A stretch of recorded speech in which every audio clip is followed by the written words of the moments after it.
More than 1,000 cases of malaria have been recorded in Gauteng since January. 11 people have died of the disease. The South African Development Community's Malaria Day was observed yesterday, and Gauteng's Department of Health has warned communities not to be complacent.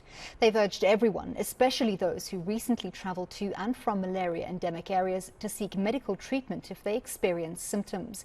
While malaria is completely preventable and treatable, even one death is too many.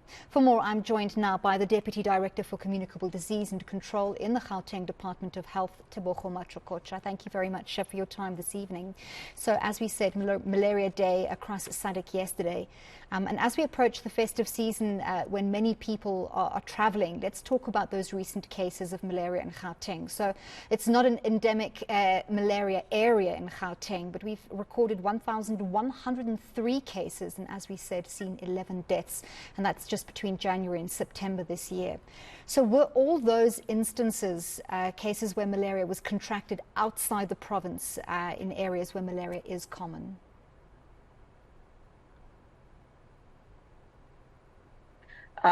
Thank you so much, and to the viewers as well. As you have said and alluded that malaria is non-endemic in Gauteng province. However, we are reporting many cases, more than the endemic areas, and the death, which is quite worrying. So majority of our cases are emerging from our neighboring countries, African countries, namely the Mozambique, which is our leading country, where most of these cases are imported, followed by Malawi, Zimbabwe, and lastly, the Ethiopia. So majority of our cases are imported cases. Basically, 99% of our cases are imported. As people migrate and as we see the impact of climate change, are we also seeing any changes in where malaria is found? Most of our cases are reported in Johannesburg as well as Ekurhuleni. Due to the climate change, as far as we know for now, it hasn't really affected our areas. Remember that malaria, it needs a conducive environment for them to breed, and there that you can find the malaria. So each and every case of malaria in Gauteng is being investigated. By so doing, we are trying to find out if ever due to climate changing, we'll find some breeding site for these mosquitoes. However, in most of the investigation, because when we are having an imported malaria cases, we refer it as Odessan malaria. So this needs to be investigated. So far the climate change has not affected or impacted on environment conducive for malaria. So we are still saying that most or all our malaria cases, they are imported. We don't have any breeding sites in Gauteng that really supports the malaria or the increasing in the number of malaria cases. So let's talk about travel. We know December is approaching fast and more people are going to be traveling to areas where malaria is endemic. What is your advice to them before they travel to make sure that they take the necessary precautions? Our advice to our travelers is they need to go and get the doxycycline, which is our chemoprophylaxis. As they travel, especially those people who are going to the endemic areas or African countries, we are urging them that we are having a doxycycline, which is free of charge in all our facilities.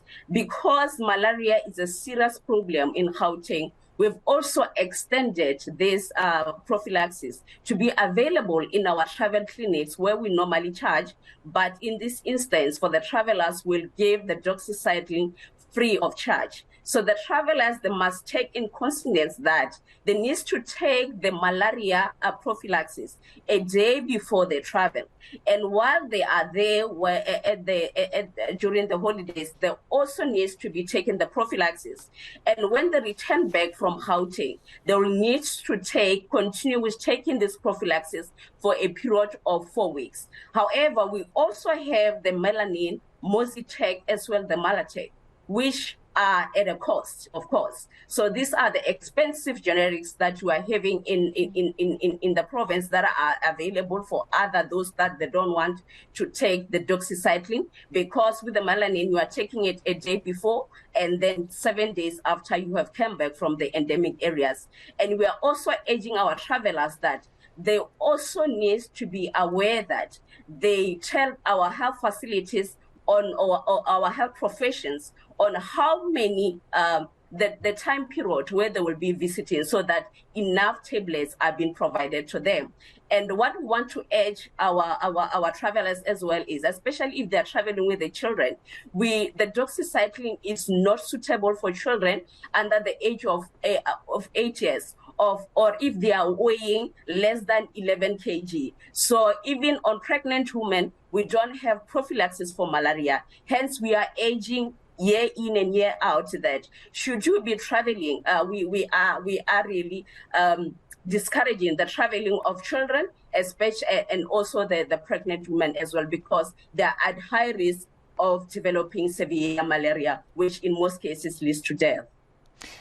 Let's just talk a little bit about the symptoms, headaches, fever, generally flu-like symptoms. And at a time when we're seeing a recurrence of especially COVID-19 cases and change of season flus, it might be very difficult for people to know or identify that they in fact are experiencing malaria symptoms. They might just think they have a normal flu. So at which point can you distinguish between the two enough to be able to go and test?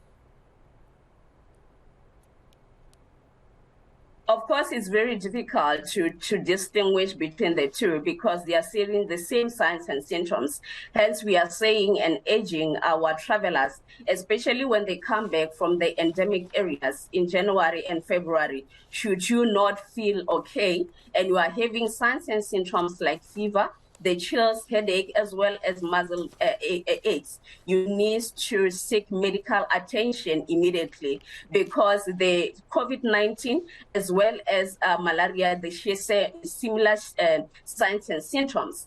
And with that is, even our clinicians, we are really trying to capacitate or really to urge them that they should look out for these signs and symptoms so that we don't delay in treatment initiation. So we are urging and we are appealing with our travelers that as they feel these signs and symptoms, they need to seek medical attention as early as possible, because majority of our deaths that are happening in Gauteng is because of late presentation to our health facilities, especially because these cases are from our African countries. So most of these are patients that are undocumented citizens. So we are saying treatment is available for all. Whether you are in Africa, you are South African citizen, or you are outside the country, you shall be given treatment and prioritized.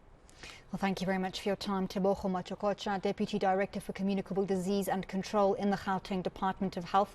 And of course, while travel is open once again after COVID-19 and people are being encouraged to travel, if you're traveling to an area where malaria is endemic, do take the necessary precautions before you go and on your return.